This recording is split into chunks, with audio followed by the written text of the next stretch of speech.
Conversamos con el superintendente de salud, Víctor Torres, acá en el estudio de Tele 13 Radio. Superintendente, muchísimas gracias por la gentileza de estar acá. Buenos días. No, gracias, Iván, por la invitación. Lo hicimos madrugar. Sí, absolutamente. Muchas gracias. Pero está bien. Está bien. No, igual tiene harta pega, así que... ¿A qué madruga dicen? Exactamente. Oiga, ya, ¿qué va a pasar con las ISAPRES?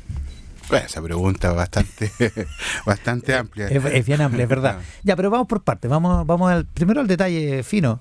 El supremazo, como se ha dado en llamar, estos fallos de la Corte Suprema de la semana pasada, que se conocen la semana pasada y que obligan a una readecuación, a pagos retroactivos, en fin. Las ISAPRES dicen que no dan los números y que van a caer en lo que se llama insolvencia técnica. ¿A qué se refieren las ISAPRES con eso? Bueno, la verdad es que como conversamos hace algún tiempo atrás, las ISAPRES tienen que cumplir algunos ratios, ¿no? Algunos indicadores que supervigilamos nosotros como superintendencia. Por una parte, el de patrimonio, liquidez, y finalmente tienen que tener garantizada la deuda conocida, por si acaso alguna cayera, digamos, en alguna quiebra, nosotros podemos administrar entonces esa garantía para poder pagar las deudas que puedan estar contraídas y que son deudas garantizables. Claro, tiene que haber una proporción entre el capital que tienen, lo que deben, y tienen que garantizar lo que deben. Exactamente. Eso ocurre desde hace ya bastantes años, después de la crisis de vida plena. Ahora, el tema de la tabla de factores de riesgo no es un tema nuevo, ¿eh? El año 2010 el Tribunal Constitucional declaró inconstitucional algunos artículos del DFL1 que regulaba la forma de cálculo de los planes, claro, ¿ya? Y que establecía que se podían utilizar estas tablas de factores, ya, por sexo, por edad, y que fue siempre una discusión que existía de la discriminación de las mujeres en edad fértil, etcétera, etcétera. Ya, pero eso se acabó, como dice usted, el 2010. El 2010. Ya. Pero el resultado de ello es que tenemos aún 35.000 planes, si mal no recuerdo, con tabla antigua y una cantidad de 995 tablas diferentes. ¿Qué significa con tabla antigua? ¿Que se sigue aplicando la tabla de factores? Que se sigue aplicando. ¿A pesar de que es inconstitucional? Efectivamente, porque son los planes que están en stock, no los planes nuevos. Son planes viejos, digamos. Son planes viejos. Y se siguen reajustando con esas mismas... Con esas mismas tablas de factores, con esos factores. Eso. Entonces, después del 2019, y entra en vigencia el 2020, la Superintendencia de Salud de la época estableció una tabla de factores que no discrimina por sexo y que solamente agrupa como 3 o 4 grupos etarios. Claro, y que fue una manera administrativa, por decirlo así, de solucionar el vacío que había, digamos. Exactamente. Sin embargo, a pesar de eso, hasta el día de hoy habían cortes que fallaban diciendo que no se podía aplicar y por lo tanto tenían que pagar solamente el valor de una persona, en definitiva del cotizante, tal como uno lo hace en FONASA. Y de hecho uno cuando lee el fallo de la Corte, que fue dividido, ahí hay una argumentación del voto disidente del ministro Muñoz que establece precisamente ese criterio, ¿no? Que debiera entonces no cobrarse por cada beneficiario, sino que algo similar a lo que ocurre con FONASA, el valor solamente del titular sería el valor del plan y de todo su grupo familiar, lo que obviamente es peor aún en términos económicos para la ISAPRE. Claro. Y también subvierte un poco la lógica del seguro que está implícita en lo que pasa exactamente en la ISAPRE. Entonces estos son instituciones de seguridad social y por lo tanto tienen que utilizar este modelo, no son seguros y no pueden usar tabla de factores de riesgo. ¿Ya?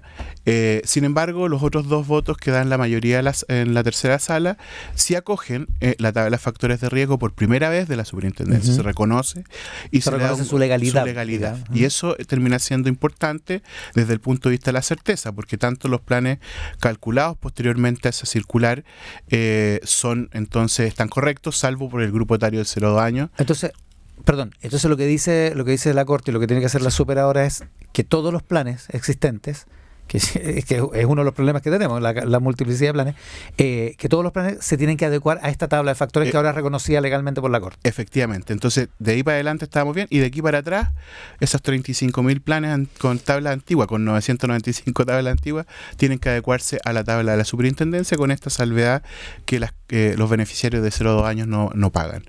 Y además de eso, la tabla es solamente una fórmula de cálculo de entrada, no permite la variación ni el alza del plan producto de que vayas cambiando un grupo etario a otro. O sea, si tú, por ejemplo, hoy día tienes, 30 años y tu factor es 1, cuando pase a 50 años no te pueden calcular el valor mayor, sino que te quedas con ese 1% como tabla factor. Solo va aumentando el reajuste por UF o el alza precio base año a año. Esas son de ahí en adelante son las fórmulas. Ahora, eso provoca que las ISAPRES tengan menos ingresos, ellos ya tienen, pues, están informados, porque esto se informa, está súper regulado todo eso, pérdidas por bastantes cientos de miles de millones de pesos en los últimos 2 ejercicios. Ahora van a tener menos ingresos y además van a tener que pagar retroactivamente lo que se cobró de más hasta 5 años atrás. Mire, ahí hay una duda, porque efectivamente como la tabla de factores comienza a regir el 2020, Ajá. entonces no sé si la retroactividad implica hasta 5 años o eventualmente desde que la tabla entra en vigencia, que es el 2020. Claro. Los 5 años salen a partir del fallo de la Suprema, de uno de los fallos de la Claro, Suprema. lo que pasa es que habla del principio de retroactividad, por lo tanto, de lo prescriptible o no, o sea, de cuando prescriben las deudas. Cuando prescriben, las ¿Ya? deudas, que son hasta 5 años. ¿No? Por eso sale Exactamente, por eso sale el cálculo. Años. Pero nosotros tenemos que ver efectivamente si se refiere con eso a 5 años o eventualmente solo desde que la tabla de factores es. Y eso es una diferencia, en lo que son pérdidas. La ISAPRE dice que son pérdidas esto. O sea, por una parte van a tener menos ingresos, tienen que pagar para atrás, digamos. Y efectivamente los otros tienen que retroactivamente calcularse. La Corte nos da 6 meses para establecer cómo esto va a funcionar, porque el cálculo puede en algunos casos terminar siendo 1 a 1. Los distintos planes. ¿Qué significa 1 a 1? No, porque tenemos 1 millón de cotizantes, son 35.000 tipos de planes con 995 tablas, ¿ya? Pero eso tú lo vas cruzando y tienes 1 millón y tanto de cotizantes. Entonces tenemos que ver cuáles de ellos tienen plan antiguo, cuáles de ellos tuvieron de 0 a 2 e ir ajustando, ¿no?, toda esa diferencia para calcular realmente cuánto será la magnitud de esa deuda que debe disponibilizarse vía excedentes, no pagarse como exceso. La superintendencia le pidió, estamos con el superintendente de salud Víctor Torres a propósito, le pidió a los gerentes generales de las ISAPRES que le informaran cómo estaban haciendo los cálculos de esto a raíz de las declaraciones que salieron a la prensa y que situaban las pérdidas entre 500 millones de dólares y 1.000 millones de dólares, digamos. ¿Qué le han contestado o eso está pendiente? No, está pendiente. La verdad es que a nosotros nos llamó la atención porque por todo lo que he explicado recién, el cálculo, digamos, es bastante difícil de poder precisar. Ya, como para que las ISAPRES tengan un número... Claro, para poder, o sea, si ellos dicen de 500 a 1 millón de dólares, de 500.000 a 1 millón de... Bueno, a 1.000 millones. A 1.000 millones, perdón. No, pues si fuera $1 millón, o sea, 1.000 millones de dólares. No estaríamos en este problema. Usted comprenderá, he dormido poco. Yo sé, no, por eso yo lo ayudo. Muchas gracias. De 500.000 a 1.000 millones de dólares. Efectivamente, entonces... ¿Usted no cree que sea eso? No, es que puede ser. A grandes rasgos, a ojo. No, si uno de podría buen cubero. ser, claro. No, pero sería súper irresponsable que yo, que tengo que comprobar aquello, diga una cifra, ¿no? Ya. O sea, ustedes no están, la Super no está en condiciones de dar una cifra todavía. Y tampoco las ISAPRES, si todavía no tienen la información. Y cuando las ISAPRES dicen, ¿vio la caricatura del Mercurio hoy día o no? La de Jimmy Scott, las ISAPRES como una pared, dice ISAPRES y está como terremoteado todo, como con grietas y cayéndose. Cuando dicen que esto es un terremoto, cuando dicen que pueden caer en insolvencia técnica, cuando dicen que realmente se acabó el juego para ellas, si es que esto es así.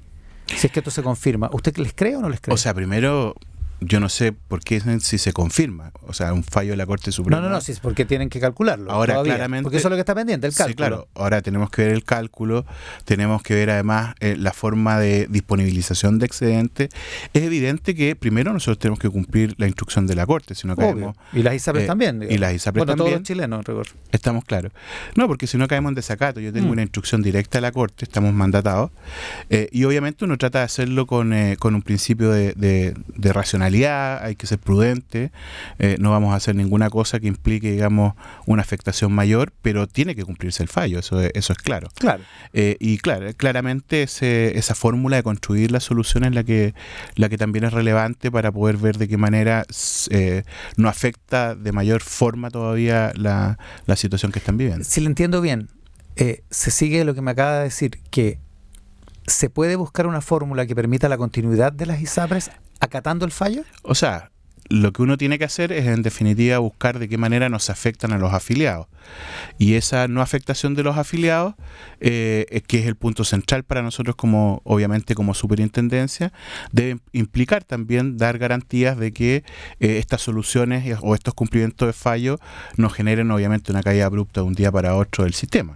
Ese fue el espíritu de la reunión del viernes. ¿Usted no estuvo en la reunión del viernes con la ministra de Salud? No, yo tenía por una situación particular, digamos, previamente digamos, establecida, y esto fue una... Pero una está enterado de lo que se habló. Absolutamente. Porque ¿Y ese fue el espíritu de lo que se habló el viernes? Entiendo que ese fue el espíritu de lo que se habló el viernes, de cómo sacamos... O sea, para nosotros como superintendencia es claro, debemos cumplir ese fallo. Disculpa que lo reitere, porque la creatividad que puede haber para poder resolver esto tiene que ser estrictamente dentro de lo establecido por la Corte. O sea, el borde es lo que dice la Corte. Y eso es súper claro, y podemos ver las interpretaciones que salen o emanan de ese fallo. Digamos. Es decir, que la tabla de factores va a ser la que dijo la Super el 2019 y no hay tutía para todos los planes. Eso por una parte. Segundo es cómo se disponibilizan los excedentes, como dijo usted. Y cómo se va implementando. Que es como, en la práctica es cómo se paga lo que hay que pagar retroactivo. Claro, cómo se disponibiliza, porque cuando la Corte dice excedente, no implica un pago directo a las personas, sino que la disponibilización de estos montos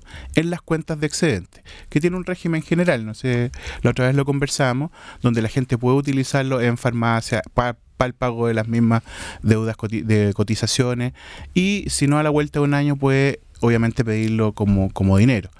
Entonces no es que se pague, pero sí genera deuda y sí tiene que estar garantizado. Entonces se establece una complejidad. Y por otro lado, ¿cómo va a entrar en vigencia esto? ¿No? Tenemos 6 meses para calcular. Si la entrada en vigencia va a ser de un día para otro, de manera abrupta, si va a tener algún grado de progresividad, son cosas que tenemos que ir evaluando. Porque, por ejemplo, si entrarán con algún grado de progresividad, evidentemente también se va generando la deuda o se va estableciendo, digamos, menores ingresos de manera no inmediata. Esas son cosas que hay que evaluar. Lo que nos interesa es que la gente no se vea perjudicada, que el fallo se cumpla a plenitud. Ya, es que eso es una buena cosa. Estamos con el superintendente de salud, Víctor Torres, porque mucha gente dice, no, porque ustedes cuando dicen que las ISAPRES van a quebrar están defendiendo a las ISAPRES, y el problema son los 3 millones de afiliados y el tercio de esos afiliados que tiene preexistencia, digamos. Ese es el principal problema, no la salud financiera de las empresas, digamos, ¿no? No, claro, por eso yo digo, mira, nosotros no estamos haciendo ningún tipo de salvataje, ¿no? Lo que estamos aplicando un fallo, o queremos tratar de aplicar un fallo, como decía recién, ¿no? Siendo prudentes y razonables, ¿ya? Pero aplicando el fallo. Aplicando el fallo, pero de una manera que permita la viabilidad del sistema. O por lo menos que no sea la razón por cuál el sistema puede haberse finalmente afectado mayormente. Porque lo otro que dicen, y no lo dicen las ISAPRES, sino otros prestadores privados de salud, es que si caen las ISAPRES, o si cae una, si caen dos, si cae todo el sistema, digamos, como ya es el Armagedón, digamos, lo que pasa es que le deben tanta plata, o le deben plata a las clínicas, a los doctores, a un montón a los prestadores, que esas platas incobrables podrían hacer caer a otros prestadores privados, digamos, que no son ISAPRES, lo que es el efecto dominó, que es una pesadilla, digamos. Sí, indudablemente para nosotros ese es un tema. ¿Usted lo ve como posible eso? Digo, menos posible que en escenarios anteriores, ¿ya? Porque el año 2020 también hubo un cambio en lo que se llaman las provisiones, ¿no? Que se garantizan. Porque hasta hace, mire, para la crisis de la ex ISAPRE más vía, lo que se aprovisionaba, o sea, lo que se generaba por eventual deuda no facturada o no conocida, pero ejecutada, ¿ya? Por ejemplo, tú vas a una clínica, ¿no? Se ejecutó la acción sobre ti, eso genera una deuda, pero se factura 30, 60 días después. Entonces se conoce el monto de esa deuda, pero no de inmediatamente, sino que después. Perfecto. Entonces se genera esta especie de colchoncito, ¿no? Para poder tratar de resguardar ese tipo de prestaciones. Y la verdad que se aumentó fuertemente el 2020, si no las ganancias de la ISAPRE habrían sido incluso mayores por no uso, y no fueron tanto porque efectivamente, o sea, fueron muchísimos, fueron las ganancias más altas en toda su historia, 80.000 millones, pero podrían haber sido más, porque se genera este aprovisionamiento y con ello se resguarda de mejor forma la deuda, obviamente que está facturada y es conocida, que esa tiene que estar 1 a 1, pero también aquella que se proyecta como deuda en calle, que se llama, o la deuda no que se genera por prestaciones otorgadas y no facturadas. Y ahí tenemos mucho mejor cubierto esos recursos respecto de lo que ocurrió en el tiempo de Más Vía, ¿no? Que obviamente no logra cubrir la totalidad de la deuda. Ahora, desde el punto de vista administrativo, desde el punto de vista contable, ¿cómo hacer que la contabilidad de las ISAPRES no tenga que reflejar una eventual deuda, que podría efectivamente hacer que los ratios de los que hablábamos al principio, las proporcionalidades entre la deuda y el capital de las ISAPRES, las haga caer en insolvencia técnica? ¿Eso también tiene solución? O sea, evidentemente, por eso yo decía, hay mucha creatividad que tiene que estar dentro de los márgenes que establece la ley y el fallo, ¿ya? Y que no perjudica a las personas. Esos son como criterios básicos. Y en ese sentido tenemos que estudiar de qué manera entonces se va ejecutando esto, porque... Incluso contablemente, porque eso también es efectivamente, también es un problema. Pero digamos, eso ¿no? ocurre siempre. Eso ocurre siempre. Si el tema es que exista entonces esta disposición de ver cómo se hace de manera, como decía recién, prudente y razonable. Ahora, no tengo una solución hoy día, porque comprenderás el cálculo y por eso nos da 6 meses la Corte. Tienen que revisar cuántos, 35.000 planes, 42.000 planes. 42.000 planes. Hay que revisarlos. Hay que revisar, claro. Tiene que contratar gente. No sé Oiga, a dónde, porque... Estamos con el superintendente de salud, Víctor Torres. Ya, las ISAPRES van a tener entonces menos ingresos por la tabla de factores. Tienen este cobro retroactivo, digamos, este pago retroactivo. Y además está el problema de las licencias médicas, que es un verdadero escándalo, superintendente. Sí, pero antes de eso tienen certeza. ¿Cuál? De que la tabla de factores de riesgo es una fórmula de cálculo, ¿ya? Validada. Ya. Y se sí, acaba, eso, que es una buena cosa. Digamos. Por supuesto, sí. Como también con el alza de precio base, hoy día la verificación que hicimos nosotros ha llevado a que prácticamente todas las cortes de apelaciones estén, digamos, aceptando los cálculos que se hicieron en virtud de nuestra verificación. Ya, esa ala de judicialización está terminando. Está terminando. Ya, eso es una buena cosa también. Y ahora la tabla de factores, con esta resolución de la Corte, también da certezas de cómo se deben calcular los planes de aquí en adelante. El punto es esta retroactividad la que genera el efecto más complejo. Entonces, también se va a dar certeza, que es algo que también venían solicitando. Entonces, tienen esto, tienen la deuda con los prestadores, que son hay alguna gente de las ISAPRES que la calculan en 400 millones de dólares, y además del tema de las licencias médicas, del aumento de costos con estos doctores que son, ¿cómo les dicen? Grandes emisores. Grandes emisores, que es un verdadero escándalo. O sea, ¿cómo no va a poder tener coto eso? ¿Cómo no se va a poder parar? Mira, yo... cada vez que me preguntan de licencia médica aprovecho de decir que la Superintendencia de Salud no tiene nada que ver con la licencia médica. Ya, pero sí las ISAPRES y FONASA las pagan, digamos. Sí, es que lo digo porque nos llega una gran cantidad de reclamos de licencias médicas y tenemos que enviarla a la Suceso, que es la Superintendencia de Seguridad Social. Entonces aprovecho siempre de hacer de pasar esa propaganda. Claro, efectivamente ha aumentado tanto para FONASA como para ISAPRES, no solamente para el sistema privado. El otro día alguien me daba un cálculo que FONASA gasta, ¿cuánto? ¿El 40% de lo que se cotiza en licencias médicas? Claro, lo que pasa es que ha pasado del 3% del 7%, tanto en ISAPRES como en FONASA. O sea, es casi la mitad. Sí, el gasto es muy alto. Casi la mitad de lo que se cotiza se paga en licencias médicas. Cuando era 1 y fracción. 1%, o sea, se ha duplicado. Más que duplicado el gasto en licencias médicas. Y por una parte tú tienes, claro, grandes emisores que justificarían parte de esa alza, pero por otro lado no hay que olvidarse que hay problemas de salud reales que refleja también este aumento de licencias médicas. Entonces el foco hay que ponerlo en los dos lados, como tú le cierras la puerta a emisores que generan una gran cantidad de licencias y muchas de ellas fraudulentas, porque eso obviamente es algo que afecta a todo el mundo, porque aumenta los costos y al final se traspasan alzas de valores de planes. Sí. Y por otro lado, ver por qué hay gente que se está enfermando más. Entonces también el Estado tiene que hacerse cargo de esa situación de con estos superemisores de... No, por eso te digo, son dos... Da la impresión de que no hay gente que se esté enfermando más. Digamos. O sea, es que yo no quiero invalidar ambas cosas, porque no solamente, o sea, el aumento en casi el doble del porcentaje de gasto no se justifica exclusivamente por las altas emisores. Ya, claro, hay gente que se enferma, ya, de acuerdo. Entonces, claro, sería menos el alza, pero también hay una base de sustento sobre la cual hay que, obviamente, hacerse cargo, si no... O sea, efectivamente hay gente que ha necesitado más licencias. Claro, o sea, si no nos hacemos cargo de ambas cosas, finalmente el problema va a seguir existiendo en ese sentido. Y por otro lado, ver cuál es la manera de administrar el sistema de licencias médicas.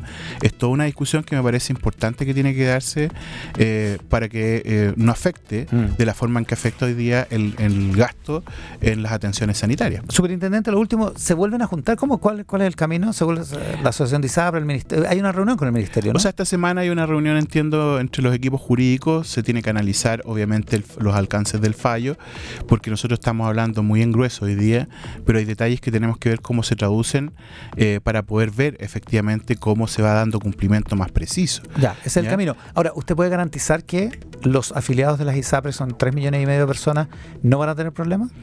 Yo lo que puedo garantizar es que vamos a hacer todos los esfuerzos posibles precisamente para eso, de darle tranquilidad a la gente, que las soluciones, más allá de lo que me corresponde a mí, porque yo como superintendencia tengo que aplicar un fallo y vamos a hacerlo razonable y prudentemente, también hay que buscar otras alternativas que le permitan a las personas tener, digamos, salida frente a una situación eventualmente de crisis. O sea, estamos ante esa eventualidad, puede ocurrir, entonces tienes que tener la salida hoy día. Y obviamente lo que se está haciendo es tratar de buscar todas las fórmulas de poder garantizarle a las personas que no se van a ver afectadas en sus atenciones, que es lo central. Y hay una resolución sobre el precio del plan auge, del GES, digamos, pendiente, ¿no? O sea que claro. ¿No? Recibimos 222.000 reclamos en 2 meses. El último día han sido 40.000 reclamos que ingresaron. Tuvieron que aumentar el plazo porque... Claro, porque falló la ¿Cuándo página, va a pasar, ¿no? Eso? Mira, recién terminó ahora en el 1 de diciembre el ingreso. Son 83.000 de alza precio base y todo el resto es de GES, o sea, una gran cantidad. Tenemos que ir evaluando y terminando de verificar cuáles son las primas ISAPRE por ISAPRE para poder ver si efectivamente están bien o no cobradas alza, para empezar a responder después cada uno de los reclamos. Ahora, una vez que tengamos claridad en la sentencia, se puede ya responder de manera masiva. Pero vamos a tener harto trabajo y somos los mismos, entonces estamos un poquito complicados de tiempo. El superintendente de salud, Víctor Torres, esta mañana acá en Mesa Central. Le agradezco muchísimo la gentileza y la madrugada. No, gracias a ti, Iván, si no, nos levantamos temprano, así que es muy bueno hacerlo acá en la radio. Todos los reguladores, todo el mundo trabaja temprano. Muchas gracias, superintendente. Gracias.